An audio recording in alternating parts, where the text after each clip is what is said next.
नमस्कार मित्रों, स्वागत करते हैं आपका आपके अपने चैनल स्टडी विद सत्यम के इस ऑनलाइन प्लेटफॉर्म पर। आज हम एलएलबी 6 सेमेस्टर के प्रथम प्रश्न पत्र महिला एवं आपराधिक विधि की एक सीरीज को पढ़कर समझकर याद करेंगे, जो आपकी परीक्षा के लिए अत्यंत महत्वपूर्ण होगा। तो चलिए शुरुआत करते हैं आज की सीरीज को।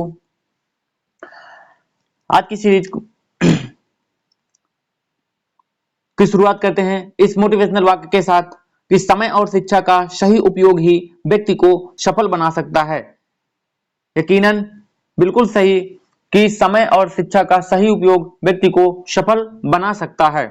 चलिए मित्रों शुरुआत करते हैं आज के अपने पहले प्रश्न के साथ। पहला प्रश्न आपका कहता है, स्त्री अशिष्ट रूपण या प्रतिषेध अधिनियम 1986 को राष्ट्रपति की स्वीकृति प्राप्त हुई। आपसे 4 विकल्प दिए गए हैं। पूछा गया है कि स्त्री अशिष्ट रूपण अधिनियम 1986 को राष्ट्रपति की स्वीकृति कब प्राप्त हुई। आपका पहला विकल्प कहता है कि 2 अक्टूबर 1987 को, या 25 सितंबर 1987 को, या 23 दिसंबर 1986 को, या 16 नवंबर 1986 को। तो इसमें आपका सही विकल्प होगा 23 दिसंबर 1986 को। अर्थात स्त्री अशिष्ट रूपण प्रतिषेध अधिनियम 1986 को राष्ट्रपति की स्वीकृति 23 दिसंबर 1986 को प्राप्त हुई। अगला प्रश्न देखते हैं। अगला प्रश्न आपका कहता है, प्रश्न नंबर 2 कि स्त्री अशिष्ट रूपण प्रतिषेध अधिनियम 1986 का अधिनियम क्रमांक है। इसमें अधिनियम क्रमांक पूछा गया है, जिसमें आपको 4 विकल्प दिए गए हैं। मित्रों इसी प्रकार आपके प्रश्न पत्र में भी 4 विकल्प दिए जाएंगे, जिनमें से केवल एक विकल्प सही होगा। उस सही विकल्प का चयन कर आपको अपनी ओएमआर शीट पर गोला करना होगा। तो मित्रों इसमें 4 विकल्प दिए गए हैं। पहला विकल्प कहता है कि 1987 का 38, या 1987 का 44, या सी कहता है 1986 का 60, या डी कहता है 1986 का 70। इसमें भी आपका विकल्प सही होगा कि 1986 का 60। अर्थात स्त्री अशिष्ट रूपण अधिनियम 1986 का अधिनियम क्रमांक है 1986 का 60। ध्यान दें मित्रों, स्त्री अशिष्ट रूपण प्रतिषेध अधिनियम 1986 का विस्तार। प्रश्न नंबर 3 है, इसमें पूछा गया है कि स्त्री अशिष्ट रूपण का विस्तार पूछा गया है। 1986 का विस्तार कहां तक है। कहता है विकल्प नंबर ए कि संपूर्ण भारत पर, या कहता है कि जम्मू कश्मीर राज्य के सिवाय संपूर्ण भारत पर। तीसरा कहता है कि जम्मू कश्मीर राज्य और नागालैंड के सिवाय संपूर्ण भारत पर, या डी नंबर विकल्प कहता है आपका जनजातीय क्षेत्रों के सिवाय संपूर्ण भारत पर। तो यहाँ पर आपका सही विकल्प होगा संपूर्ण भारत पर। यहाँ पे कोई राज्य या कोई केंद्र शासित प्रदेश नहीं छोड़ा गया है। स्त्री अशिष्ट रूपण अधिनियम 1986 संपूर्ण भारत पर विस्तारित है। संपूर्ण भारत पर इसका विस्तार किया गया है। मित्रों स्त्री अशिष्ट रूपण प्रश्न आपकी परीक्षा के दृष्टिकोण से महत्वपूर्ण है, क्योंकि यह प्रश्न आपकी परीक्षाओं में बार बार पूछे गए हैं। पिछले बार की ही प्रश्न पत्र में यह प्रश्न कई बार पूछा गया है।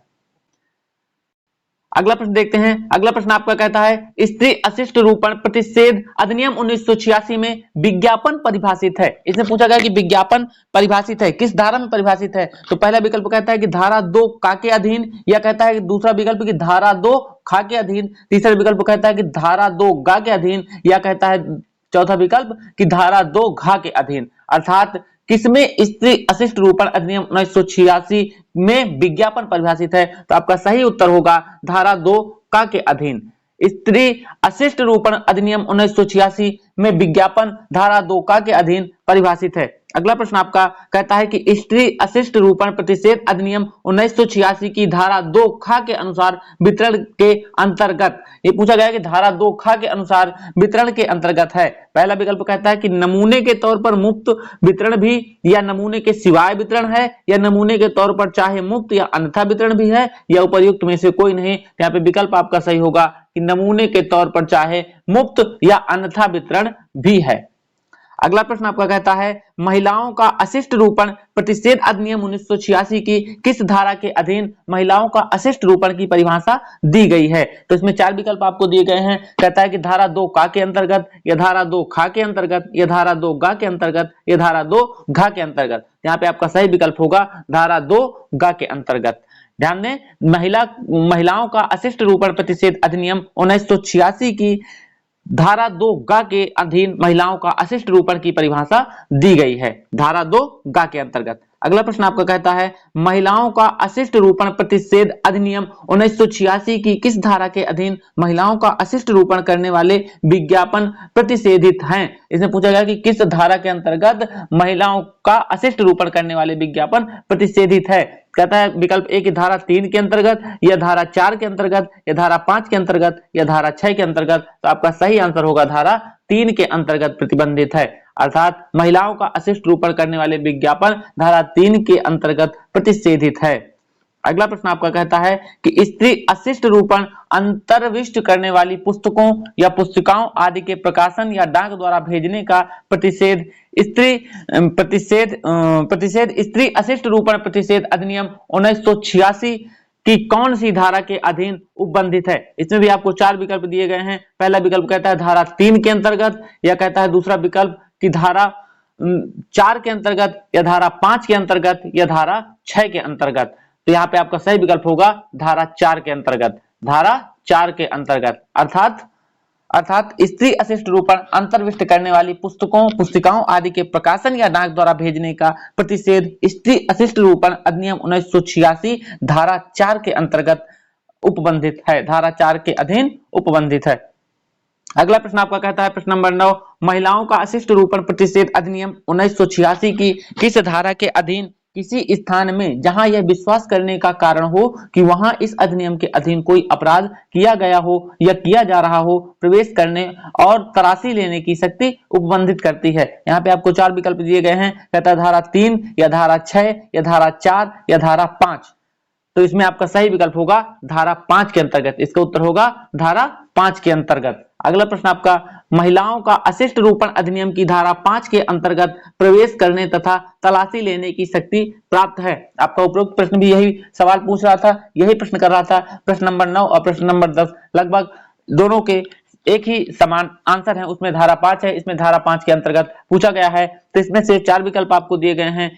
महिलाओं का अशिष्ट रूपण अधिनियम की धारा 5 के अंतर्गत प्रवेश करने तथा तलाशी लेने की शक्ति प्राप्त है। तो इसमें कहता है कि सेशन न्यायाधीश द्वारा अधिकृत कोई पुलिस अधिकारी, या कहता है कि जिला न्यायाधीश द्वारा अधिकृत कोई पुलिस अधिकारी, या कहता है राज्य सरकार के द्वारा अधिकृत कोई राजपत्रित अधिकारी, या कहता है इनमें से कोई नहीं। तो आपका सही उत्तर होगा राज्य सरकार के द्वारा अधिकृत कोई राजपत्रित अधिकारी। अगला प्रश्न आपका कहता है स्त्री अशिष्ट रूपण प्रतिषेध अधिनियम 1986 की धारा 5A के अधीन वारंट के बिना प्रवेश प्रतिषिद्ध है। कहता है कहां प्रसिद्ध है, कहते हैं सिनेमा हॉल में, या प्राइवेट निवास गृह में, या क्लब में, या उपरोक्त सभी में। तो कहां प्रतिषिद्ध है, तो प्राइवेट निवास गृह में प्रतिषिद्ध है। अर्थात स्त्री अशिष्ट रूपण अधिनियम 1986 की धारा 5A के अधीन वारंट के बिना प्राइवेट निवास गृह में प्रवेश प्रतिषिद्ध है। अगला प्रश्न आपका कहता है जहां कोई व्यक्ति उपधारा 1 के खंड ख या खंड ग के अधीन किसी वस्तु का अपग्रहण करता है वहां यह यथाशक्य शीघ्र, फिर आपको रिक्त स्थान दिया गया है कि उसकी इत्तला देगा और वस्तु की अभिरक्षा के संबंध में उससे आदेश प्राप्त करेगा। इसमें आपको 4 विकल्प दिए गए हैं कि निकटतम मजिस्ट्रेट को इत्तला करेगा, या कलेक्टर को इत्तला करेगा, या किसी राजपत्रित अधिकारी को इत्तला करेगा, या किसी पुलिस अधीक्षक को इत्तला करेगा। यहाँ पे आपका सही आंसर होगा, सही विकल्प होगा कि वह निकटतम मजिस्ट्रेट को इत्तला करेगा।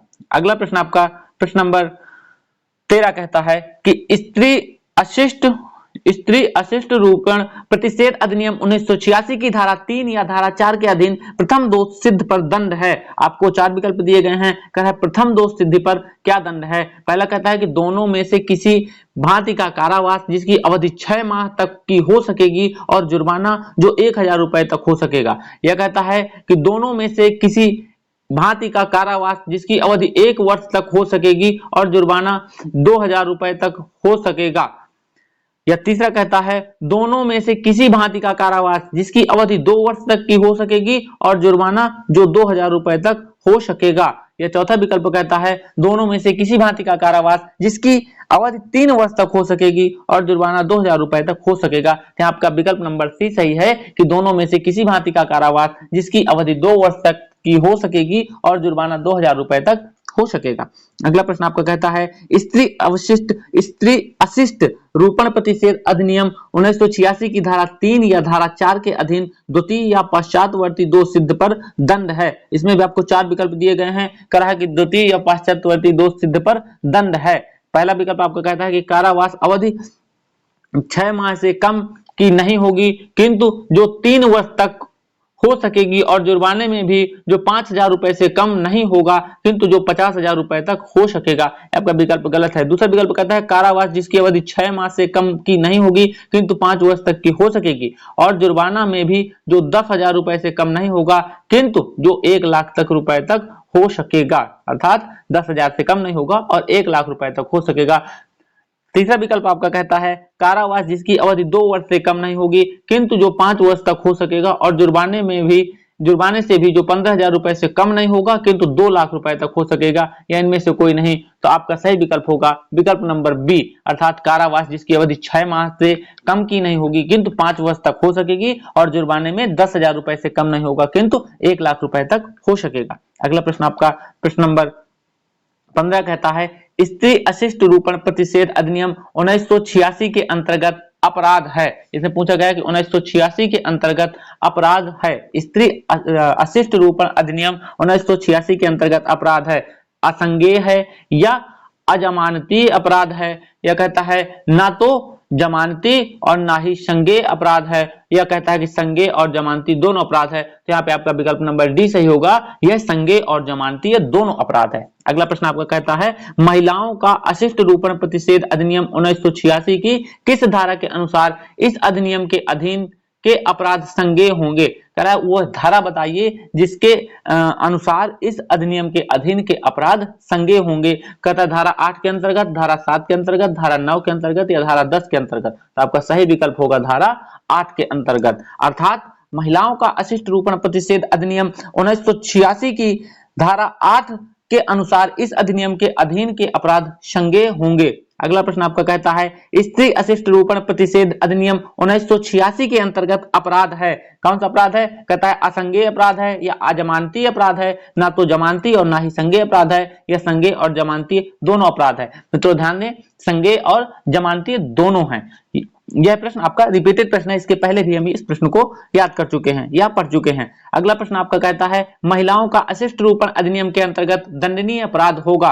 दंडनीय अपराध कौन सा होगा? कहता है असंज्ञेय और अजमानती या संज्ञेय तथा जमानती, या असंज्ञेय तथा जमानती या संज्ञेय तथा अजमानती। यहाँ पे आपका विकल्प नंबर बी सही होगा, यह होगा संज्ञेय तथा जमानती। अर्थात महिलाओं का अशिष्ट रूपण अधिनियम के अंतर्गत दंडनीय अपराध होगा संज्ञेय और जमानती। अगला प्रश्न आपका कहता है स्त्री अशिष्ट रूपण प्रतिषेध अधिनियम 1986 में सद्भाव पूर्वक की गई कार्यवाही के लिए संरक्षण उपबंधित है। संरक्षण उपबंधित है कहता है धारा 7 के अधीन या धारा 8 के अधीन या धारा 9 के अधीन या धारा 10 के अधीन। तो संरक्षण उपबंधित है धारा 9 के अधीन। अर्थात विकल्प नंबर सी आपका सही होगा, धारा 9 के अधीन, धारा 9 के अधीन।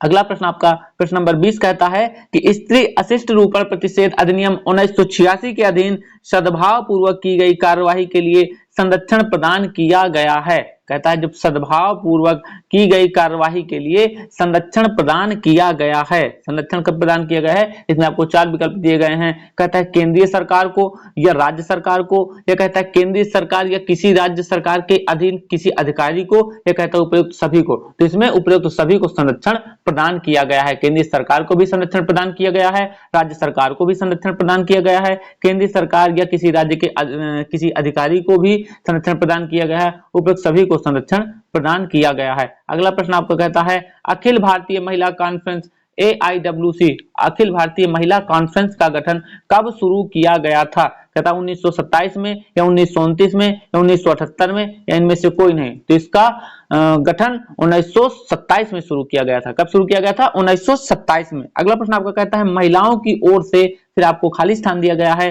के अधिकार की मांग उठाई गई। महिलाओं की ओर से किसके अधिकार की मांग उठाई गई? इसमें आपको विकल्प दिया गया है समानता के या असमानता के, या कहता है ए व बी दोनों के, या इनमें से कोई नहीं। तो इसमें सही आंसर होगा समानता के अधिकार की मांग उठाई गई। अर्थात महिलाओं की ओर से समानता के अधिकार की मांग उठाई गई। अगला प्रश्न आपका कहता है भारत में विधवा पुनर्विवाह अधिनियम कब पारित हुआ? भारत में विधवा पुनर्विवाह अधिनियम कब पारित हुआ? इसमें कहता है कि 1856 में या 1972 में या 1872 में या 1956 में। तो आपका सही आंसर होगा 1856, अर्थात भारत में विधवा पुनर्विवाह अधिनियम 1856 में पारित हुआ। अगला प्रश्न आपका कहता है हिंदू विधवा पुनर्विवाह अधिनियम कब से लागू किया था? कब से लागू किया गया था हिंदू विधवा पुनर्विवाह अधिनियम? कहता है 25 जुलाई 1856 से या 25 सितंबर 1956 से या 5 दिसंबर 1972 से या इनमें से कोई नहीं। तो हिंदू विधवा पुनर्विवाह अधिनियम 25 जुलाई 1986 से लागू किया गया। कब से लागू किया गया? 25 जुलाई 1856 से 25 जुलाई 1856 से लागू किया गया हिंदू विधवा पुनर्विवाह अधिनियम। कब से लागू किया? 25 जुलाई 1856 से लागू किया गया, 25 जुलाई 1856 से। याद रखें, यह प्रश्न आपका इंपॉर्टेंट भी है कि हिंदू विधवा पुनर्विवाह अधिनियम कब लागू किया गया? तो 25 जुलाई 1856 से लागू किया गया। अगला प्रश्न आपको कहता है, प्रश्न नंबर 25 कहता है विधवा पुनर्विवाह का समर्थक कौन था? इसमें से आपको 4 महापुरुषों के नाम दिए गए हैं। कहता है इनमें से कौन सा विधवा पुनर्विवाह के समर्थक था? कहता है स्वामी विवेकानंद थे या स्वामी दयानंद सरस्वती थे या ईश्वरचंद्र विद्यासागर थे या इनमें से कोई नहीं। तो विधवा पुनर्विवाह का समर्थक ईश्वरचंद्र विद्यासागर को माना जाता है, ये ईश्वरचंद्र विद्यासागर थे। अगला प्रश्न आपको कहता है पेशवा ने विधवा पुनर्विवाह पर कौन सा कर आरोपित किया? पेशवा ने विधवा पुनर्विवाह पर एक कर आरोपित किया था, कहें कौन सा कर आरोपित किया? इसमें आपको 4 कर दिए गए हैं। कहता है पतदार, आयकर, माल एवं सेवा कर या इनमें से कोई नहीं। तो उन्होंने पेशवा ने विधवा पुनर्विवाह पर पतदार कर आरोपित किया, क्योंकि आयकर तो हो नहीं सकता, यह आय पर होता है। माल या सेवा कर यह सेवाओं पर या किसी सामान की बिक्री खरीद पर होता है, अर्थात विधवा पुनर्विवाह पर पतदार कर आरोपित किया गया। अगला प्रश्न आपका कहता है विधवा पुनर्विवाह के समय गवर्नर जनरल कौन था? विधवा पुनर्विवाह के समय गवर्नर जनरल कौन था? जब यह एक्ट लागू किया गया विधवा पुनर्विवाह का, उस समय के गवर्नर जनरल कौन थे? पूछा गया है। तो इसमें 4 गवर्नर जनरल दिए गए हैं। कह रहे वारेन हेस्टिंग था या लॉर्ड कार्नवालिस था या नॉर्थ ब्रुक था या इनमें से कोई नहीं था। तो उस समय गवर्नर जनरल थे नॉर्थ ब्रुक। कौन थे? विधवा पुनर्विवाह के समय गवर्नर जनरल नॉर्थ ब्रुक थे। अगला प्रश्न आपका कहता है कोरवा आदिवासियों में विधवा पुनर्विवाह को क्या कहा जाता है? एक आदिवासी समुदाय होता है जिसको कहते हैं कोरवा, तो उसमें विधवा पुनर्विवाह को क्या कहा जाता है? मेयारी या चिमनी या दोनों कहते हैं, ए व बी या इनमें से कोई नहीं। तो जो कोरवा आदिवासियों में विधवा पुनर्विवाह को मेयारी कहा जाता है। क्या कहा जाता है? मेयारी कहा जाता है। अगला प्रश्न आपका कहता है किसने विधवाओं के विवाह के लिए खूब आवाज उठाई थी? इसमें से आपको 4 विकल्प दिए गए हैं। कह रहा है इनमें से किसने विधवाओं के पुनर्विवाह के लिए खूब आवाज उठाई थी? खूब आवाज किसने उठाई थी? कहता है दयानंद सरस्वती ने या ईश्वरचंद्र विद्यासागर ने या स्वामी विवेकानंद ने या इनमें से कोई नहीं। तो यहाँ पे विकल्प नंबर बी आपका सही होगा, ईश्वरचंद्र विद्यासागर। इससे पहले भी हम इस प्रश्न को पढ़ चुके हैं कि विधवा पुनर्विवाह का समर्थक कौन थे? तो ईश्वरचंद्र विद्यासागर विधवा पुनर्विवाह के समर्थक थे तथा इन्होंने विधवा विवाह के लिए खूब आवाज उठाई थी। अगला प्रश्न आपका प्रश्न नंबर 30 कहता है कि हिंदू विवाह पुनर्विवाह अधिनियम 1856 में किसके द्वारा पारित किया गया था? 1856 किसके द्वारा पारित किया गया था? कहता है लॉर्ड केनिन द्वारा या लॉर्ड कर्जन द्वारा या लॉर्ड मैकाले द्वारा या इनमें से कोई नहीं। तो यह पारित किया गया था लॉर्ड केनिन के द्वारा, अर्थात विकल्प नंबर ए आपका सही होगा। अगला प्रश्न आपका कहता है हिंदू विवाह पुनर्विवाह अधिनियम 1856 किसके कार्यकाल के दौरान तैयार किया गया था? कहता है लॉर्ड केनिन के कार्यकाल के दौरान या लॉर्ड डलहौजी के द्वारा या लॉर्ड माउंटबेटन द्वारा या इनमें से कोई नहीं। तो यहाँ पे होगा लॉर्ड डलहौजी के द्वारा, विकल्प नंबर बी आपका सही होगा।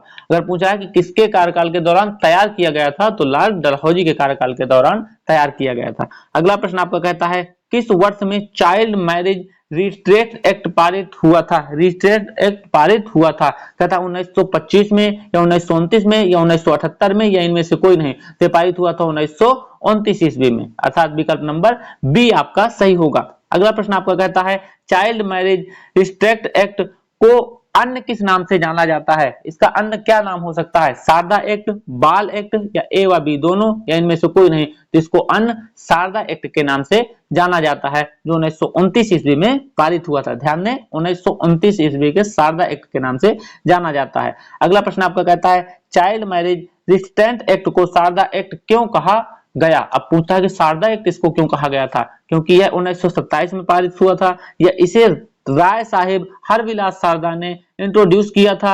यह कहता है ए और बी दोनों या इनमें से कोई नहीं। तो इसके ए व बी दोनों विकल्प सही हैं, क्योंकि यह 1927 में पास हुआ था तथा इसे राय साहेब हरविलास शारदा ने इंट्रोड्यूस किया था, इसलिए इसे शारदा एक्ट कहते हैं, अर्थात विकल्प नंबर सी आपका सही होगा।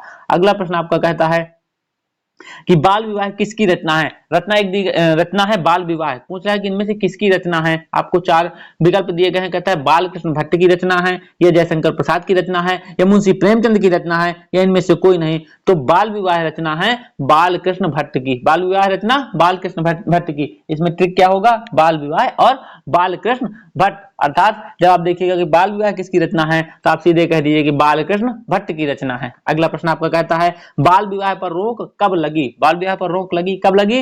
विकल्प आपको दिए गए हैं। कहता है बाल विवाह प्रतिषेध अधिनियम 2006 में, या बाल विवाह प्रतिषेध अधिनियम 2007 में, या ए व बी दोनों में, या इनमें से कोई नहीं। तो बाल विवाह पर रोक लगी कब लगी, बाल विवाह प्रतिषेध अधिनियम 2006 में। अगला प्रश्न आपका कहता है बाल विवाह प्रकरण में लड़के लड़की की उम्र कितनी होनी चाहिए। बाल विवाह प्रकरण से बचने के लिए लड़के व लड़की की उम्र कितनी होनी चाहिए। कहता है कि लड़के के लिए 21 साल और लड़की के लिए 18 साल, अर्थात ए व बी दोनों सही हैं। ये बहुत ही सरल प्रश्न है। आमतौर पर सभी लोग इस प्रश्न का जवाब जानते हैं कि लड़का की उम्र 21 वर्ष तथा लड़की की उम्र 18 वर्ष होनी चाहिए। अगला प्रश्न आपका कहता है कि विवाह कितने प्रकार के होते हैं। 2 प्रकार के, 8 प्रकार के, 9 प्रकार के, या इनमें से कोई नहीं। तो विवाह 8 प्रकार के होते हैं। ये पूछा है वैदिक आधार पर या धार्मिक आधार पर, हिंदू विवाह के विषय पूछा गया है, जो 8 प्रकार के होते हैं। वही ब्रह्म विवाह, आर्ष विवाह, दैत्य विवाह, पैशाच विवाह, ये जो विवाह हैं इन विवाहों के विषय में पूछा गया है कि 8 प्रकार के विवाह होते हैं। अगला प्रश्न आपका है नारद पुराण के अनुसार सबसे श्रेष्ठ विवाह का सबसे श्रेष्ठ प्रकार का विवाह किसको माना जाता है। डट कर खाली स्थान दिया गया है कि माना जाता है। कहता है ब्रह्म विवाह को माना जाता है, या दैव विवाह को माना जाता है, या राक्षस विवाह को माना जाता है, या पिशाच विवाह को माना जाता है। तो सबसे श्रेष्ठ प्रकार का विवाह माना जाता है ब्रह्म विवाह को। ब्रह्म विवाह को सर्वश्रेष्ठ प्रकार का विवाह माना जाता है। अगला प्रश्न आपका कहता है किस वर्ष विवाह के लिए न्यूनतम को बदला गया एवं लड़की के लिए 21 साल एवं लड़के के लिए 18 साल कर दी गई। इसमें से आपको 4 विकल्प दिए गए हैं। इसमें कहता है 1978 में, या कहता है दूसरा विकल्प आपका कहता है 1856 में, या तीसरा विकल्प कहता है 1872 में, या चौथा विकल्प कहता है इनमें से कोई नहीं। तो किस वर्ष विवाह के लिए न्यूनतम को बदला गया, तो किस वर्ष बदला गया, किस वर्ष बदला गया, तो 1978 में बदला गया। कब बदला गया, 1978 में बदला गया, अर्थात विकल्प नंबर ए आपका सही था। अगला प्रश्न आपका कहता है भारत में बाल विवाह निषेध अधिनियम 2006 कब लागू हुआ। भारत में बाल विवाह निषेध अधिनियम 2006 कब लागू हुआ। कहता है 1 जुलाई 2007 को, या 26 जुलाई 1956 को, या 5 दिसंबर 1956 को, या इनमें से कोई नहीं। तो इनमें से कोई नहीं, क्योंकि जो अधिनियम या निषेध अधिनियम 2006 है तो ये 56 में तो लागू नहीं हो सकता, और 1 नवंबर 2007 को भी लागू हुआ था, अर्थात इनमें से कोई नहीं का विकल्प सही होगा। अगला प्रश्न आपका कहता है निम्नलिखित में से कौन सा अधिनियम दहेज प्रथा को प्रतिबंधित करने के लिए बनाया गया था। पूछा उस अधिनियम को बताइए जो दहेज प्रथा को प्रतिबंधित करने के लिए बनाया गया था। कहता है दहेज प्रतिषेध अधिनियम 1971, या दहेज प्रतिषेध अधिनियम 1961, या दहेज प्रतिषेध अधिनियम 1951, या दहेज प्रतिषेध अधिनियम 1967। यहाँ पे आपका विकल्प नंबर बी सही होगा कि दहेज प्रतिषेध अधिनियम 1961 बनाया गया था। दहेज प्रथा को प्रतिबंधित करने के लिए कौन सा अधिनियम बनाया गया था, दहेज प्रतिषेध अधिनियम 1961 बनाया गया था। अगला प्रश्न आपका कहता है बाल विवाह निषेध अधिनियम कब प्रभावी हुआ। बाल विवाह निषेध अधिनियम कब प्रभावी हुआ। कहता 2010 में, 2007 में, 2008 में, या 2009 में। तो इसका सही उत्तर होगा 2007 में, अर्थात बाल विवाह निषेध अधिनियम 2007 में प्रभावी हुआ। अगला प्रश्न आपका कहता है महिलाओं का कार्यस्थल पर लैंगिक उत्पीड़न ये अधिनियम किस केस के संदर्भ में दिए गए लगभग सभी दिशा निर्देशों को धारण एवं प्रावधानों को निहित करता है। किस केस पे आपको विकल्प दिए गए हैं। कहता है निर्भया केस में, या मथुरा केस में, या विशाखा केस में, या भंवरी केस में। तो यह है विशाखा केस में, अर्थात महिलाओं का कार्यस्थल पर लैंगिक उत्पीड़न यह अधिनियम विशाखा केस के संदर्भ में दिए गए लगभग सभी दिशा निर्देशों को धारण एवं प्रावधानों को निहित करता है। अगला प्रश्न आपका कहता है प्रश्न नंबर 45 आपको कहता है कि आईपीसी की धारा 354 डी निम्नलिखित में से किससे संबंधित है। आपको इसमें भी 4 विकल्प दिए गए हैं। पूछा गया है कि आईपीसी की धारा 354D किससे संबंधित है? कहता है अपमान करने के इरादे से महिला पर आपराधिक बल का उपयोग या हमला करना, या कहता है पीछा करना, या यौन उत्पीड़न और यौन उत्पीड़न के लिए सजा, या ताक झांक करना। तो यह आपका आईपीसी की धारा 354D किसी का पीछा करने से संबंधित है। अगर आप किसी का पीछा करते हैं तो आप पर आईपीसी की धारा 354D के प्रावधान लागू होंगे या 354D के तहत कार्यवाही की जाएगी। अगला प्रश्न आपका कहता है दहेज निषेध अधिनियम की कौन सी धारा में दहेज का अर्थ समझाया गया है? जो दहेज निषेध अधिनियम बनाया गया है तो उसकी किस धारा के अंतर्गत दहेज का अर्थ समझाया गया है? धारा 2 के अंतर्गत, या धारा 4 के अंतर्गत, या धारा 6 के अंतर्गत, या धारा 8 के अंतर्गत? तो दहेज निषेध अधिनियम को धारा 2 के अंतर्गत दहेज की अर्थ को समझाया गया है, दहेज की परिभाषा को बताया गया है। अगला प्रश्न आपका कहता है डायन प्रताड़ना अधिनियम कब लागू हुआ था? आपको पूछा गया है कि डायन प्रताड़ना अधिनियम कब लागू हुआ था। 4 विकल्प दिए गए हैं। कहता है 2012 में, 2013 में, या 2015 में, या 2018 में। तो डायन प्रताड़ना अधिनियम 2015 में लागू हुआ था, अर्थात विकल्प नंबर सी आपका सही होगा। अगला प्रश्न आपका कहता है आईपीसी की धारा 326A और 326B कब डाला गया था? आईपीसी में धारा 326A और 326B कब डाला गया था? कहता है 2013 में, या 2014 में, 2015 में, या 2016 में। तो आईपीसी की धारा 226 में आईपीसी की धारा 326A और 326B 2013 में डाला गया था, 2013 में डाला गया था। अगला प्रश्न आपका कहता है भारतीय दंड संहिता की धारा 376 क्या है? धारा 376 क्या है? गैर कानूनी अनिवार्य श्रम, या बलात्कार के लिए सजा, या अप्राकृतिक अपराध, या बलात्कार। तो यह भारतीय दंड संहिता की धारा 376 बलात्कार के लिए सजा है। धारा 376 क्या है? बलात्कार के लिए सजा है। अगला प्रश्न आपका प्रश्न नंबर 50 कहता है कि राष्ट्रीय महिला आयोग अधिनियम 1990 के अनुसार अध्यक्ष का पद और सेवा की शर्त क्या है? इसमें पूछा गया कि जो अध्यक्ष का पद है और उसकी सेवा की शर्त क्या है। अध्यक्ष का पद और सेवा की शर्तें क्या है? 1 साल, 2 साल, 3 साल, या 5 साल? तो इसके लिए आपका विकल्प होगा 3 साल, अर्थात राष्ट्रीय महिला आयोग अधिनियम 1990 के अनुसार अध्यक्ष का पद और सेवा की शर्त 3 साल के लिए होती है, 3 साल है अर्थात। अगला प्रश्न आपका भारतीय दंड संहिता की धारा 509 किससे संबंधित है? 509 धारा पूछा है किससे संबंधित है? यौन उत्पीड़न से, घरेलू हिंसा, छेड़खानी, या साइबर अपराध? तो धारा 509 संबंधित है छेड़खानी से। धारा 9 किससे संबंधित है? छेड़खानी से। अगला प्रश्न आपका कहता है आईपीसी की धारा 354A के तहत 354A के तहत यदि फिरौती आदि के लिए अपहरण किया गया है तो अपराध की सजा क्या है? यदि किसी ने फिरौती आदि के लिए अपहरण किया है तो उस अपराध की सजा क्या होगी? कहता है 6 महीने की सजा और जुर्माना, या कहता है 5 महीने की सजा और जुर्माना, या कहता है 1 वर्ष की सजा और जुर्माना, या कहता है मौत की सजा या आजीवन कारावास और जुर्माना। तो इसकी सजा होगी मौत की सजा या आजीवन कारावास और जुर्माना, आईपीसी की धारा 364A के तहत। अगला प्रश्न आपका कहता है निम्नलिखित में से कौन सी आईपीसी की धारा महिला तस्करी से संबंधित नहीं है? यहाँ पे आपको 4 धारा दी गई है। आईपीसी की कौन सी धारा महिला तस्करी से संबंधित नहीं है? कहता आईपीसी की धारा 370, या आईपीसी की धारा 372, या आईपीसी की धारा 373, या आईपीसी की धारा 375। तो यहाँ महिला तस्करी से संबंधित धारा नहीं है, आईपीसी की धारा 375। अगला प्रश्न आपका कहता है मध्य प्रदेश का राज्य महिला आयोग कब स्थापित किया गया था? आपसे मध्य प्रदेश राज्य महिला आयोग के विषय में पूछा गया है कि मध्य प्रदेश का राज्य महिला आयोग कब स्थापित किया गया था। पहला विकल्प आपका कहता है कि 23 मार्च 1998 को, या 31 जनवरी 1992 को, या 18 जनवरी 1999 को, या 7 अगस्त 2018 को। तो यहाँ पे मध्य प्रदेश राज्य महिला आयोग आपका 23 मार्च 1998 को गठित किया गया था। कब गठित किया गया था? 23 मार्च 1998 को गठित किया गया था। अगला प्रश्न आपका कहता है आपराधिक कानून अधिनियम में संशोधन करने के लिए गठित समिति का नाम क्या है? उस समिति का नाम बताइए जो आपराधिक कानून अधिनियम में संशोधन करने के लिए गठित की गई है। कहता है न्यायमूर्ति वर्मा समिति, या न्यायमूर्ति हिदायतुल्लाह समिति, या सरदार स्वर्ण सिंह समिति, या इनमें से कोई नहीं। तो इसका सही विकल्प होगा न्यायमूर्ति वर्मा समिति, अर्थात आपराधिक कानून अधिनियम में संशोधन करने के लिए गठित समिति का नाम था न्यायमूर्ति वर्मा समिति, न्यायमूर्ति वर्मा समिति।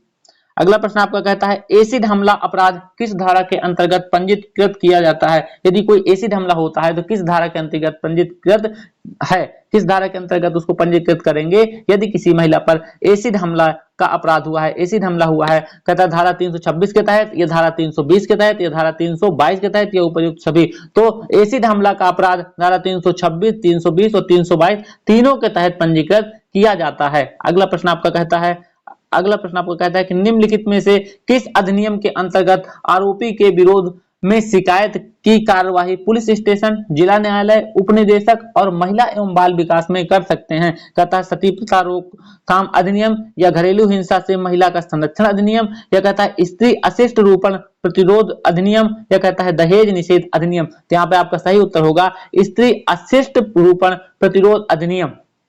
अगला प्रश्न आपका कहता है सती प्रथा की रोकथाम के लिए सर्वप्रथम किस वर्ष बंगाल सती विनियमन के तहत इस पर प्रतिबंधित किया गया था, या इसे प्रतिबंधित किया गया था। कहता 1829 में, या 1830 में, 1831 में, या 1832 में। किस वर्ष प्रतिबंधित किया गया था, तो 1829 ईस्वी में प्रतिबंधित किया गया था। कब प्रतिबंधित किया गया था, 1829 ईस्वी में प्रतिबंधित किया गया था।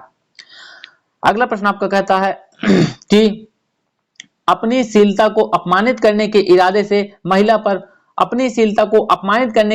महिला पर हमला या आपराधिक बल आईपीसी की किस धारा के तहत वर्णित है। इसमें से आपको आईपीसी की धारा पूछी गई है कि शीलता को अपमानित करने के इरादे से महिला पर हमला या आपराधिक बल आईपीसी की धारा पूछी गई है कि कहता है कि 354 के अंतर्गत, या 360 के अंतर्गत, या 368 के अंतर्गत, या इनमें से कोई नहीं। तो इसका सही उत्तर होगा 354 के अंतर्गत वर्णित है।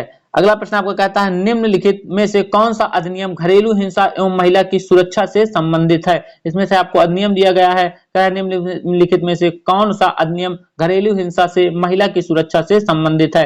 कहता है घरेलू हिंसा अधिनियम 2001 में महिला का संरक्षण, घरेलू हिंसा अधिनियम 2005 में महिलाओं को संरक्षण, या घरेलू हिंसा अधिनियम 2010 में महिलाओं को संरक्षण, या घरेलू हिंसा अधिनियम 2008 में महिला का संरक्षण। यहाँ पे आपका सही उत्तर होगा घरेलू हिंसा अधिनियम 2005 में महिलाओं का संरक्षण। अगला प्रश्न आपको कहता है निम्नलिखित में से कौन धारा 498 के अंतर्गत वर्णित है। पूछा गया कि धारा 498 में क्या वर्णित है। चार विकल्प दिए गए हैं। कहता है कि एक विवाहित महिला को आपराधिक इरादे से लुभाना या अगवा करना या कैद में रखना। दूसरा कहता है पति के या पति रिश्तेदार द्वारा महिला के साथ क्रूरता करना, पति या पति के रिश्तेदार द्वारा महिला के साथ क्रूरता।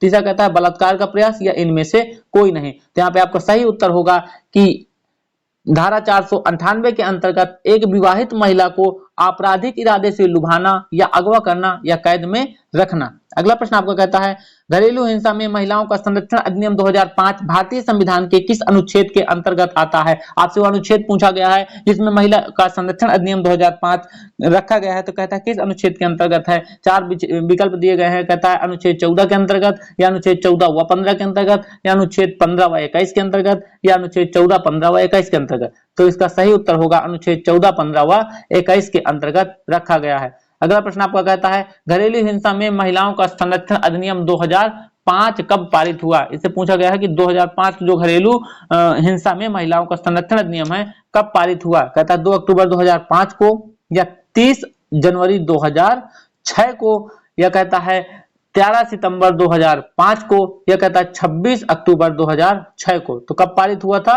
यह पारित हुआ था 13 सितंबर 2005 को। अगला प्रश्न आपको कहता है उपयुक्त अधिनियम के अनुसार घरेलू हिंसा में सम्मिलित है। आपको चार विकल्प दिए गए हैं। पूछा है कि घरेलू हिंसा में कौन सम्मिलित है। घरेलू हिंसा में यौन दुर्व्यवहार तथा या मौखिक या भावनात्मक दुर्व्यवहार, या नैतिक दुर्व्यवहार, या परंपरागत दुर्व्यवहार। तो घरेलू हिंसा में सम्मिलित हैं ए व बी दोनों, अर्थात प्रश्नानुसार विकल्प ई आपका सही होगा। अगला प्रश्न आपका कहता है घरेलू हिंसा में महिलाओं का संरक्षण अधिनियम 2005 की धारा 12 के अंतर्गत कौन आवेदन पत्र प्रस्तुत कर सकता है। कहता है व्यथित व्यक्ति प्रस्तुत कर सकता है, या संरक्षण अधिकारी प्रस्तुत कर सकता है, या व्यथित व्यक्ति के निमित्त कोई भी अन्य व्यक्ति, या कहता है उपयुक्त सभी। तो यहाँ पे घरेलू हिंसा का संरक्षण अधिनियम 2005 की धारा 12 के अंतर्गत व्यथित व्यक्ति, संरक्षण अधिकारी, व्यथित व्यक्ति के निमित्त कोई भी अन्य व्यक्ति आवेदन पत्र प्रस्तुत कर सकता है, अर्थात विकल्प नंबर डी आपका सही होगा। अगला प्रश्न आपका कहता है घरेलू हिंसा में महिला का संरक्षण अधिनियम 2005 की धारा 31(1) का अपराध होगा। पूछा है धारा 31(1) का क्या अपराध होगा, संज्ञेय और अजमानतीय या संज्ञेय और जमानतीय, ये कहता है असंज्ञेय और जमानतीय, ये कहता है असंज्ञेय और अजमानतीय। तो यहाँ पे आपका सही विकल्प होगा संज्ञेय और अजमानतीय होगा। अगला प्रश्न आपका कहता है घरेलू हिंसा में महिलाओं का संरक्षण अधिनियम 2005 की किस धारा के अधीन अपील के बारे में प्रावधान है। कहता है धारा 28 या धारा 29, धारा 30 या धारा 31। तो यहाँ पे आपका सही विकल्प होगा धारा 29 के अंतर्गत। धारा 29 के अंतर्गत घरेलू हिंसा में महिलाओं का संरक्षण अधिनियम 2005 धारा 29 के अधीन अपील के बारे में प्रावधान करता है। धारा 29 के अधीन अपील के बारे में प्रावधान करता है। अगला प्रश्न आपका कहता है घरेलू हिंसा से महिलाओं का संरक्षण अधिनियम 2005 की किस धारा के अंतर्गत सद्भाव पूर्वक की गई कार्यवाही के लिए संरक्षण अधिकारी को वाद अभियोजन एवं अन्य विधिक कार्यवाहियों के से संरक्षण प्रदान किया गया है। कहता है धारा 30 के अंतर्गत, धारा 33 या धारा 35 या धारा 36। यहाँ पे धारा 35 के अंतर्गत संरक्षण प्रदान किया गया है। अगला प्रश्न आपको कहता है घरेलू हिंसा में स्त्री का संरक्षण अधिनियम 2005 में कुल कितने अध्याय और धाराएं हैं। कहता है 5 अध्याय और 37 धाराएं, 6 अध्याय और 38 धाराएं, 7 अध्याय और 40 धाराएं या 4 अध्याय और 35 धाराएं। तो इसके अंतर्गत 5 अध्याय और 37 धाराएं हैं। अर्थात घरेलू हिंसा से स्त्री का संरक्षण अधिनियम 2005 में कुल 5 अध्याय और 37 धाराएं हैं। अगला प्रश्न आपको कहता है घरेलू हिंसा से स्त्री का संरक्षण अधिनियम 2005 का विस्तार कहां तक है। कहता है इसका विस्तार केंद्र शासित राज्यों को छोड़कर समस्त भारत पर है, या कहता है इसका विस्तार जम्मू कश्मीर राज्य के सिवाय समस्त भारत पर है, या कहता है इसका विस्तार संपूर्ण भारत पर है, या कहता है इसका विस्तार जम्मू कश्मीर, नागालैंड और असम राज्यों के सिवाय संपूर्ण भारत पर है। तो इसका सही विकल्प होगा कि इसका विस्तार संपूर्ण भारत पर है, अर्थात विकल्प नंबर सी आपका सही होगा। अगला प्रश्न आपका कहता है घरेलू हिंसा से स्त्री का संरक्षण अधिनियम 2005 कौन सी तारीख से प्रवृत्त हुआ था। आपसे वो तारीख पूछी गई है जिस तारीख को स्त्री का संरक्षण अधिनियम 2005 घरेलू हिंसा के मामले में प्रवृत्त हुआ था। कहता है वो तारीख कौन सी है, 28 जनवरी 2006 या 26 अक्टूबर 2006 या 15 अगस्त 2005 या 30 दिसंबर 2005। तो वह तारीख आपकी है 26 अक्टूबर 2006। कब की है, 26 अक्टूबर 2006। अगला प्रश्न आपका कहता है घरेलू हिंसा में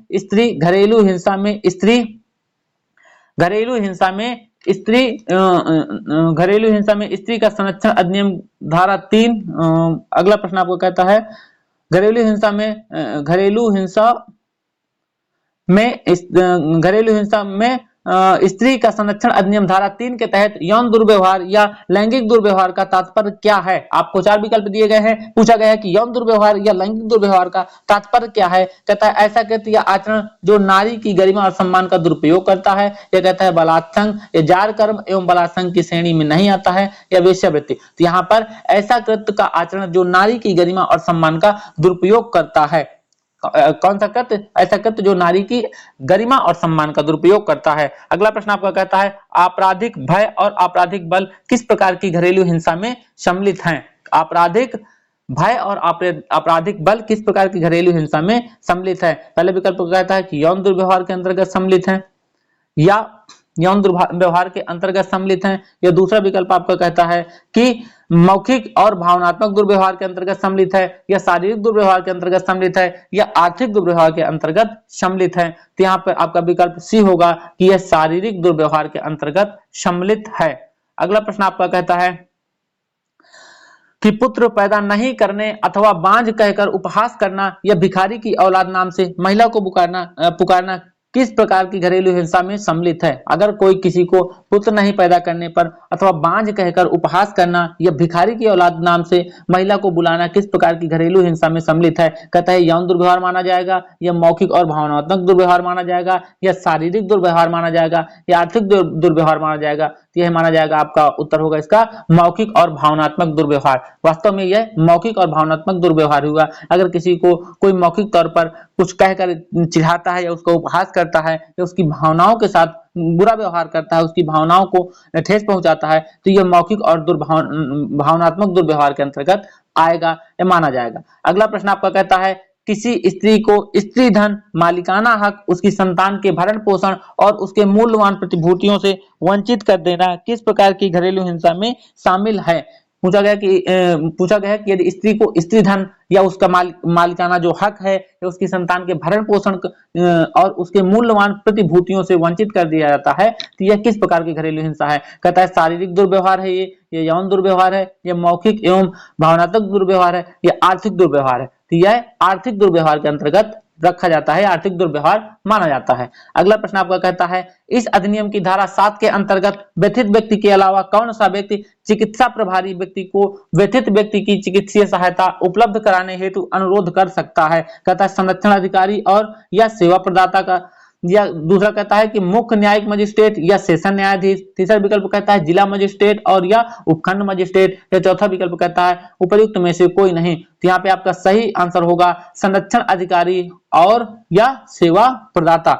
विकल्प नंबर ए आपका सही होगा। अगला प्रश्न आपका कहता है राज्य सरकार अधिसूचना द्वारा प्रत्येक जिले में आवश्यकता अनुसार संरक्षण अधिकारियों की नियुक्ति करेगी। जो पहला विकल्प कहता है सदैव महिला होगी या यथासंभव महिला होगी। अगर महिला न होगी तो यथासंभव महिला ही होगी। अगला प्रश्न अगला विकल्प आपका कहता है कि सदैव पुरुष होगा, या कहता है यथासंभव पुरुष ही होगा, या अनिवार्यता विधि स्नातक होगा, या कहता है यथासंभव विधि स्नातक होगा। तो यहाँ पर आपका यथासंभव महिला ही होगी, अर्थात विकल्प नंबर बी आपका सही होगा। अगला प्रश्न आपका कहता है इस अधिनियम की धारा 9(2) के अनुसार संरक्षण अधिकारी किसके नियंत्रण और पर्यवेक्षण के अधीन होगा। संरक्षण अधिकारी कह रहा है किसके नियंत्रण और पर्यवेक्षण के अधीन होगा। न्यायिक मजिस्ट्रेट प्रथम वर्ग या मेट्रोपोलिटन मजिस्ट्रेट। दूसरा कहता है जिला मजिस्ट्रेट, सक्षम कार्यपालक मजिस्ट्रेट, या निदेशक महिला एवं बाल विकास विभाग राज्य सरकार, या कहता है सचिव समाज कल्याण विभाग राज्य सरकार। तो जो अधिनियम की धारा 9(2) के अनुसार संरक्षण अधिकारी है वह न्यायिक मजिस्ट्रेट प्रथम वर्ग या मेट्रोपोलिटन मजिस्ट्रेट के अंतर्गत नियंत्रण और पर्यवेक्षण के अधीन होगा। अगला प्रश्न आपका कहता है कौन से अधिनियमों के अधीन कोई रजिस्टर्ड स्वयंसेवी संघ या रजिस्टर्ड कंपनी घरेलू हिंसा से व्यथित व्यक्ति की विधिक, चिकित्सीय और वित्तीय सहायता के लिए सेवा प्रदाता के रूप में स्वयं को राज्य सरकार के साथ रजिस्टर करवा सकती है। आपको विकल्प दिए गए हैं। कहता है विधिक सेवा प्राधिकरण अधिनियम 1987, या दंड प्रक्रिया संहिता 1973, या सोसाइटी रजिस्ट्रेशन अधिनियम 1960, या कहता है कंपनी अधिनियम 1956।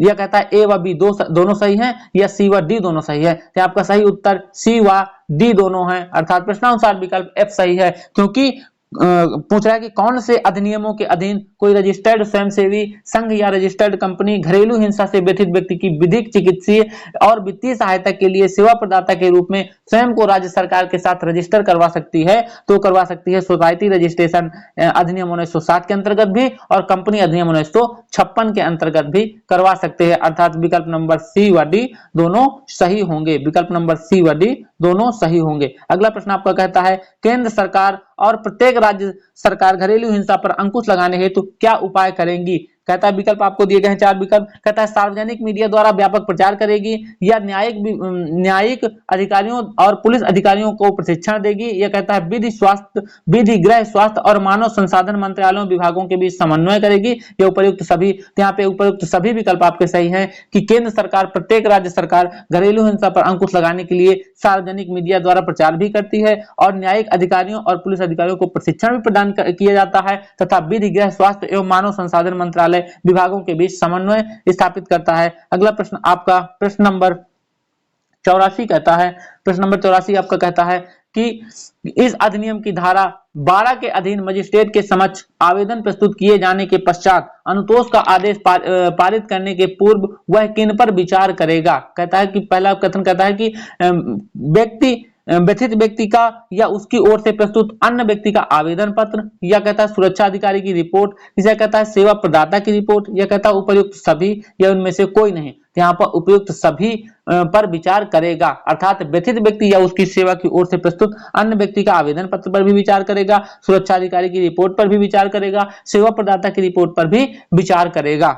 अगला प्रश्न आपका कहता है न्यायालय द्वारा आवेदन की प्राप्ति की तारीख से, फिर आपको रिक्त स्थान दिया गया है डॉट डॉट करके, दिन से परे समानता सुनवाई की प्रथम तारीख सुनिश्चित नहीं की जाएगी। कहता है कि 3 दिन या 5 दिन या 7 दिन या 15 दिन। तो आपका सही उत्तर होगा 3 दिन। अर्थात आपका कंप्लीट वाक्य बनेगा कि न्यायालय द्वारा आवेदन की प्राप्ति की तारीख से 3 दिन से परे समानता सुनवाई की प्रथम तारीख सुनिश्चित नहीं की जाएगी। अगला प्रश्न आपका कहता है प्रत्येक आवेदन का इसकी प्रथम सुनवाई की तारीख से कितने दिनों के भीतर मजिस्ट्रेट या न्यायालय द्वारा निस्तारण करने का प्रयास किया जाएगा। कहता है 50 दिन के भीतर, 60 दिन के भीतर, 100 दिन के भीतर या 150 दिन के भीतर। तो यहाँ पर आपका 60 दिन अर्थात 2 महीने के भीतर निस्तारण करने का प्रयास किया जाएगा। अर्थात सही उत्तर होगा, सही विकल्प बी होगा, उत्तर 60 दिन होगा। अगला प्रश्न आपका कहता है इस अधिनियम की धारा 13 के अनुसार मजिस्ट्रेट द्वारा जारी किए गए नोटिस की तामील संरक्षण अधिकारी द्वारा इसकी प्राप्ति की तारीख से कितनी अवधि के भीतर समानता करवाई जाएगी। कहता है 2 दिन के भीतर, 3 दिन के भीतर या 5 दिन के भीतर या 7 दिन के भीतर या 10 दिन के भीतर। तो आपका विकल्प होगा 2 दिन के भीतर समानता, 2 दिन की भीतर, 2 दिन की भीतर ही समानता करवाई जाएगी। अर्थात इस अधिनियम की धारा 13 के अनुसार मजिस्ट्रेट द्वारा जारी की गए नोटिस की तामील 2 दिन के भीतर इसकी प्राप्ति की तारीख से 2 दिन के भीतर समानता करवाई जाएगी। अगला प्रश्न आपका प्रश्न नंबर 88। प्रश्न नंबर 88 आपका कहता है कि इस अधिनियम की धारा 16 के तहत किसी पक्षकार की निवेदन पर प्रकरण की परिस्थितियों के अनुसार औचित्य को दृष्टिगत रखते हुए बंद कमरे में कार्यवाहियां करने हेतु क्या उपबंधित किया गया है। कहता है मजिस्ट्रेट को इन कैमरा कार्यवाही करने का कोई अधिकार नहीं है या मजिस्ट्रेट के न्यायिक विवेकानुसार इन कैमरा विचारण या अन्य कार्यवाहियां की जा सकती हैं। या तीसरा विकल्प कहता है कि हर परिस्थिति में इन कैमरा विचारण कार्यवाही करना अनिवार्य है। यह कहता है समस्त कार्यवाही खुली न्यायालय में ही की जानी चाहिए। तो आपका सही उत्तर विकल्प बी होगा कि मजिस्ट्रेट के न्यायिक विवेकानुसार इन कैमरा विचारण या अन्य कार्यवाहियों की जा सकती है, अन्य कार्यवाही की जा सकती है। अगला प्रश्न आपका कहता है मजिस्ट्रेट द्वारा व्यथित महिला के पक्ष में और प्रत्यर्थी के विरुद्ध कौन कौन सी किस्म के आदेश पारित किए जा सकते हैं। कहता है संरक्षण आदेश या आवासीय आदेश या आर्थिक अनुतोष आदेश या अभिरक्षा आदेश। यह कहता है प्रतिकर आदेश या उपयुक्त सभी। तो यहाँ पर किसी मजिस्ट्रेट द्वारा व्यथित महिला के पक्ष में और प्रत्यर्थी के विरुद्ध संरक्षण आदेश, आवासीय आदेश, आर्थिक अनुतोष आदेश, अभिरक्षा आदेश, प्रतिकर आदेश, सभी आदेश पारित किए जा सकते हैं। अर्थात विकल्प नंबर एफ आपका उपयुक्त सभी सही होगा।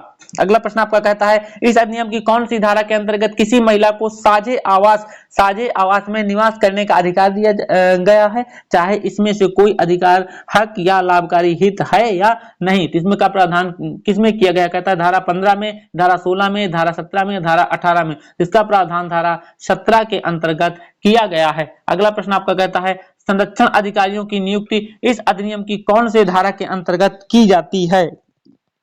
आपको 4 विकल्प दिए गए हैं। कहता है धारा 8 के अंतर्गत या धारा 9 के अंतर्गत। आपसे धारा पूछा गया है कि किस धारा के अंतर्गत किया गया है। धारा 8 के अंतर्गत, धारा 9 के अंतर्गत या धारा 10 के अंतर्गत या धारा 11 के अंतर्गत।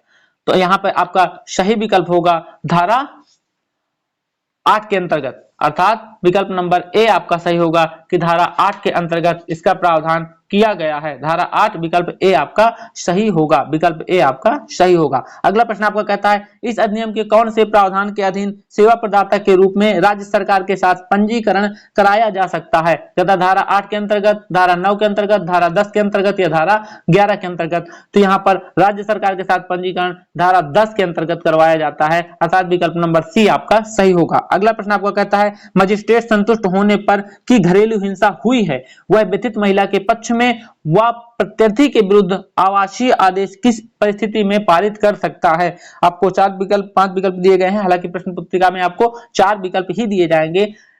कहता है कि मजिस्ट्रेट किस परिस्थिति में पारित कर सकता है। कहता है व्यथित व्यक्ति को साझे निवास से बेदखल करने पर या उसके कब्जे में बाधा डालने पर या साझे आवास को ऋणग्रस्त या अंतरित करने पर या वैकल्पिक आवास के किराए का भुगतान बंद करने पर या उपयुक्त सभी आधार पर। तो मजिस्ट्रेट संतुष्ट ना हो या मजिस्ट्रेट संतुष्ट होने पर घरेलू हिंसा हुई है, मजिस्ट्रेट यदि संतुष्ट है कि घरेलू हिंसा हुई है और व्यथित महिला के पक्ष में व प्रत्यर्थी के विरुद्ध आवासीय आदेश पारित करता है यदि वह पाता है कि व्यथित व्यक्ति को साझे निवास से बेदखल करता है और या उसके कब्जे में बाधा डालता है या साझे आवास को ऋणग्रस्त या अंतरित करता है या वैकल्पिक आवास के किराए का भुगतान बंद करता है। अर्थात विकल्प नंबर ई आपका सही होगा। उपर्युक्त सभी आधार पर परिस्थितियों पर सभी आदेश या परिस्थितियों पर आदेश पारित कर सकता है। अगला प्रश्न आपका कहता है व्यथित व्यक्ति के बालक बालिकाओं को अस्थायी अभिरक्षा का आदेश मजिस्ट्रेट कौन से प्रावधान के तहत दिया जा सकता है। मजिस्ट्रेट द्वारा कौन से प्रावधान के तहत दिया जा सकता है। आपसे धारा पूछी गई है कि व्यथित व्यक्ति के बालक बालिकाओं को अस्थायी अभिरक्षा का आदेश मजिस्ट्रेट द्वारा कौन से प्रावधान के तहत दिया जा सकता है। कहता है धारा 19 के तहत, धारा 20 के तहत, धारा 21 के तहत या धारा 22 के तहत। आपका सही उत्तर होगा धारा 21 के तहत। अगला प्रश्न आपका कहता है इस अधिनियम की धारा 23 के अंतर्गत मजिस्ट्रेट अंतरिम या एकपक्षीय आदेश किस आधार पर पारित कर सकता है। कहता है न्यायालय के समक्ष बयान पर या शपथ पत्र पर या समस्त दस्तावेजी सबूत पर या उपयुक्त सभी पर। तो यह शपथ पत्र के आधार पर पारित कर सकता है। एकपक्षीय आदेश कब पारित कर सकता है। शपथ पत्र के आधार पर एकपक्षीय आदेश पारित कर सकता है। अगला प्रश्न आपका कहता है कि इस अधिनियम के अंतर्गत पारित किया गया आदेश कहां पर परिवर्तनीय होगा। अगर इस अधिनियम के अंतर्गत कोई आदेश पारित किया जा सकता है तो वह कहां परिवर्तनीय होगा। कहता है संपूर्ण भारत पर या संपूर्ण राज्य पर या संपूर्ण जिला पर या संपूर्ण उपखंड पर या जहां प्रत्याशी का निवास या कारोबार का स्थान है। तो इसका सही उत्तर होगा संपूर्ण भारत पर। अर्थात अधिनियम के अंतर्गत पारित किया गया आदेश संपूर्ण भारत पर परिवर्तनीय होगा। अगला प्रश्न आपका कहता है सक्षम मजिस्ट्रेट की स्थानीय क्षेत्राधिकारिता की सीमा कहां होगी। कहता है कि जहां व्यथित व्यक्ति स्थायी या अस्थायी रूप से रहता है या कारोबार करता है या नियोजित है। यह कहता है दूसरा विकल्प कि जहां प्रत्याशी रहता है या कारोबार करता है या नियोजित है। तीसरा विकल्प कहता है वाद हेतु उत्पन्न हुआ है। यह विकल्प डी कहता है ए व बी दोनों। विकल्प ई कहता है बी व सी दोनों। यह विकल्प एफ कहता है ए बी और सी। तो अर्थात विकल्प एफ कहता है ए बी व सी दोनों। तो यहाँ पर आपका ए बी व सी तीनों सही है। अर्थात विकल्प एफ आपका सही होगा। अर्थात सक्षम मजिस्ट्रेट की स्थानीय क्षेत्राधिकारिता की सीमा जहां व्यथित व्यक्ति या स्थायी या अस्थायी रूप से रहता है या कारोबार करता है या नियोजित रहता है वहां भी होती है, या जहां प्रत्याशी रहता है या कारोबार करता है या नियोजित रहता है वहां भी होती है, या वाद हेतु उत्पन्न हुआ है जिस स्थान पर वहां भी होती है। अगला प्रश्न आपको कहता है इस अधिनियम की धारा 28(1) के अनुसार धारा 18 से 23 के अंतर्गत की जाने वाली कार्यवाहियों में मजिस्ट्रेट द्वारा कौन सी प्रक्रिया अपनाई जाएगी। आपको 4 विकल्प दिए गए हैं। पहला विकल्प कहता है कि सिविल प्रक्रिया संहिता 1908, दूसरा कहता है दंड प्रक्रिया संहिता 1973, यह कहता है कि न्यायालय के विवेकानुसार प्रक्रिया, या डी नंबर कहता है साम्य न्याय और शुद्ध अंतःकरण के अधीन। तो आपका सही विकल्प होगा दंड प्रक्रिया संहिता 1973 की प्रक्रिया अपनाई जाएगी। दंड प्रक्रिया संहिता 1973। अगला प्रश्न आपका कहता है अपील सेशन न्यायालय में उस तारीख जिस तारीख को मजिस्ट्रेट द्वारा किया गया आदेश व्यथित व्यक्ति या प्रत्याशी यथास्थिति जो भी बाद में हो को तामील किए जाने फिर डॉट डॉट डॉट के भीतर की जाएगी। कहता है 15 दिन के भीतर, 30 दिन के भीतर, 60 दिन के भीतर या 90 दिन के भीतर। तो आपका विकल्प नंबर बी सही होगा कि 30 दिन के भीतर की जाएगी। अर्थात अपील सेशन न्यायालय में उस तारीख जिस तारीख से मजिस्ट्रेट द्वारा किया गया आदेश व्यथित व्यक्ति या प्रत्याशी यथास्थिति जो भी बाद में हो को तामील किए जाने के 30 दिन के भीतर की जाएगी।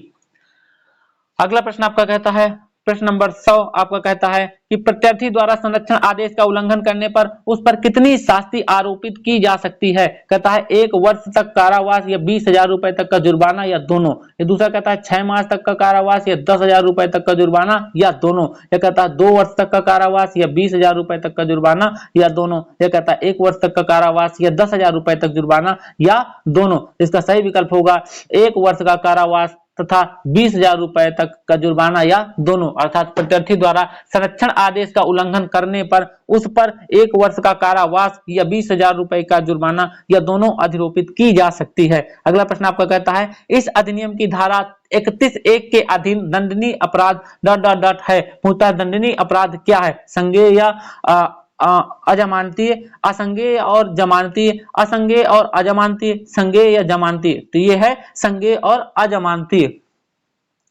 विकल्प नंबर प्रश्न नंबर 102 आपका कहता है धारा 32(2) के अनुसार निम्नलिखित कथनों में से कौन सा कथन सत्य है। आपको 4 विकल्प दिए गए हैं। कहता है कौन सा कथन सत्य है। अभियुक्त की धारा 31(1) के तहत सिद्ध दोषी के लिए व्यथित व्यक्ति की साक्ष्य की संपुष्टि अन्य स्वतंत्र साक्ष्य से होनी आवश्यक या बाध्यकारी है। दूसरा कहता है अभियुक्त की सिद्ध दोषी के लिए व्यथित व्यक्ति की एकल साक्ष्य से निष्कर्ष निकाला जा सकता है कि अभियुक्त की धारा 31(1) के अधीन अपराध किया है। है? यह कहता है कि धारा 31(1) के अधीन अभियुक्त की सिद्ध दोषी के लिए सबूत दस्तावेजी प्रकृति के होने चाहिए। यह कहता है अभियुक्त की धारा 31(1) के अधीन सिद्ध दोषी के लिए चिकित्सक, सेवा प्रदाता, संरक्षण अधिकारी और शरण गृह के अधीक्षक को साक्ष्य के रूप में प्रस्तुत करना आवश्यक है। यहाँ पर विकल्प नंबर बी आपका सही होगा कि अभियुक्त की सिद्ध दोषी के लिए विथित व्यक्ति की एकल साक्ष्य से निष्कर्ष निकाला जा सकता है कि अभियुक्त की धारा 31(1) के अधीन अपराध किया है। अगला प्रश्न आपका कहता है कि इस अधिनियम के प्रावधानों को कार्यान्वित करने हेतु अधिसूचना द्वारा कौन सा नियम बनाने में सशक्त है? कहता है राज्य सरकार या केंद्र सरकार या राजस्थान उच्च न्यायालय या केंद्रीय सरकार और राज्य सरकार। तो नियम बनाने के लिए कौन सशक्त है? तो केंद्रीय सरकार और राज्य सरकार, अर्थात विकल्प नंबर डी आपका सही होगा। अर्थात इस अधिनियम के प्रावधानों को कार्यान्वित करने हेतु अधिसूचना द्वारा कौन नियम बना सकता है? तो राज्य सरकार भी बना सकती है और केंद्र सरकार भी बना सकती है। मित्रों, आज के वीडियो में यहीं तक याद करते हैं तथा आगे का शेष भाग अगले वीडियो के माध्यम से याद करेंगे। अर्थात जिन मित्रों ने अब तक चैनल को सब्सक्राइब न किया हो तो चैनल को सब्सक्राइब करें, जिससे आपको आगे लॉ से संबंधित सभी प्रकार के स्टडी मटेरियल व जानकारी प्राप्त हो सके तथा अन्य सभी विषय सीरीज भी इस चैनल के माध्यम से आपको मिल सकेंगी या मिलती है। जिन मित्रों ने अन्य वीडियो सीरीज भी, अन्य पेपर सीरीज भी देखना हो तो प्लेलिस्ट में जाकर सभी प्रश्न पत्र की वीडियो सीरीज देख सकते हैं। बहुत बहुत धन्यवाद। जय हिंद।